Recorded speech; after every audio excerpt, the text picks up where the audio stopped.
ధర్మపురి అరవింద్కు వ్యవసాయం తెలుసానే? అడుగురి పోయి పల్లీలు ఏడుంటాయంటే చెట్టుకత్తే పైన తెంచుకోవాలని చెప్తాడు. అవునా?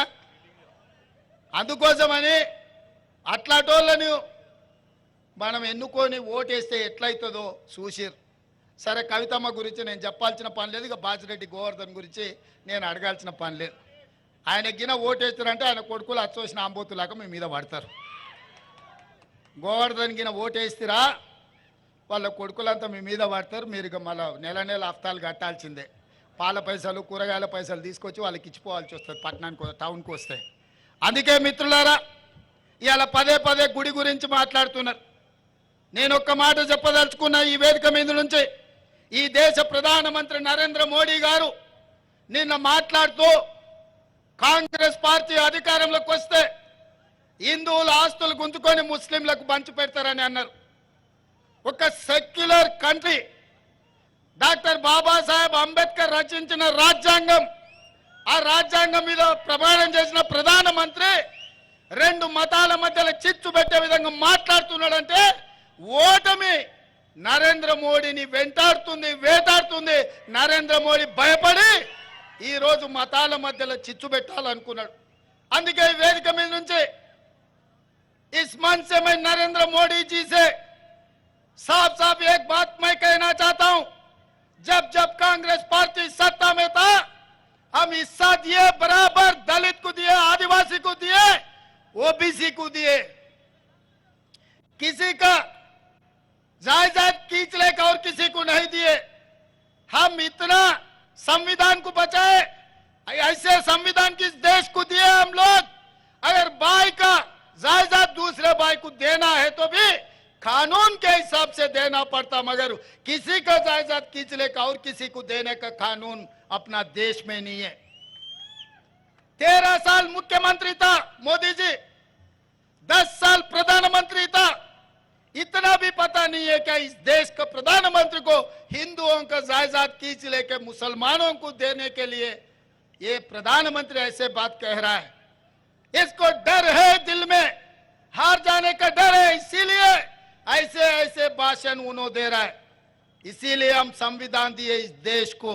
डॉक्टर बाबा साहेब अंबेडकर ये लिखा उसमें, अगर बाप का जायदाद बेटे को भी देना है तो विरासत देना, भाई का जायदाद छोटे भाई को बहन को भी देना है तो एक हिसाब किताब से वो बदली करना।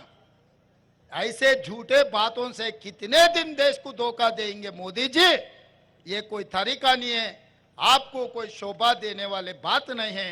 ऐसे बात मत कहो, ये देश के लिए सुरक्षा नहीं। మిత్రులారా, హిందువుల ఆస్తులు ముస్లింలకు గుంజి పెడతారంటున్నారు. నేను అడుగుతున్నా, ఇక్కడ చాలా మంది మా అన్నదమ్ముల ఆస్తులు వచ్చుకున్న వాళ్ళు ఉండు కదనే, ఏర్పడ్డోళ్ళు ఉండు కదా. కాగితం రాసుకోకుండా, పెద్ద మనుషులు లేకుండా, తల్లిదండ్రులు ఒప్పుకోకుండా అన్నాస్తి తమ్మునికే ఇచ్చేటట్లేదు, తండ్రి ఆస్తి బిడ్డకి ఇచ్చేటట్లేదా? మన రాజ్యాంగం అట్లుంది. వీళ్ళ ఆస్తులు గుంజుకొని వాళ్ళకి ఇచ్చేటట్టు ఉంటుందా? ఈ దేశ ప్రధానమంత్రికి ఇట్లా మాట్లాడతాడా? ఇది పద్ధత? ఎన్నికల్లో గెలవాలని ప్రయత్నం చేస్తే తప్పులేదు, కానీ దేశాన్ని మత ప్రాతిపదికన విభజించి చిచ్చు పెట్టి రాజకీయ ప్రయోజనం పొందాలని చూస్తున్నారు. ఇది దేశానికి మంచిదా? ఒక్కసారి ఆలోచన చేయండి. అశాంతి పెట్టేగి మన మధ్యలో పంచాయతీలు పెడితే ఈ దేశం కుప్పగూలుతుంది, ఈ దేశానికి తీరని నష్టం జరుగుతుంది. అందుకే భారతీయ జనతా పార్టీని ఓడించాలి, కాంగ్రెస్ పార్టీని గెలిపించాలి. ఇంకొక మాట కూడా నేను చెప్పదలుచుకున్న మా బీజేపీ మిత్రులకు, దేవుడు గుడిలో ఉండాలి, భక్తి గుండెల్లో ఉండాలి. మిత్రులారా, దేవుడు గుడిలో ఉండాలి, భక్తి గుండెల్లో ఉండాలి.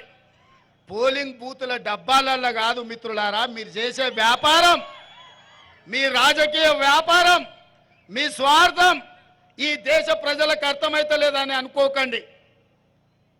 ఇంత దుర్మార్గం, ఇట్లాంటి ఆలోచన ఈ దేశానికి మంచిది కాదు. మన పెద్దలు డాక్టర్ బాబాసాహెబ్ అంబేద్కర్ ఈ దేశానికి రాజ్యాంగం ఇచ్చింది.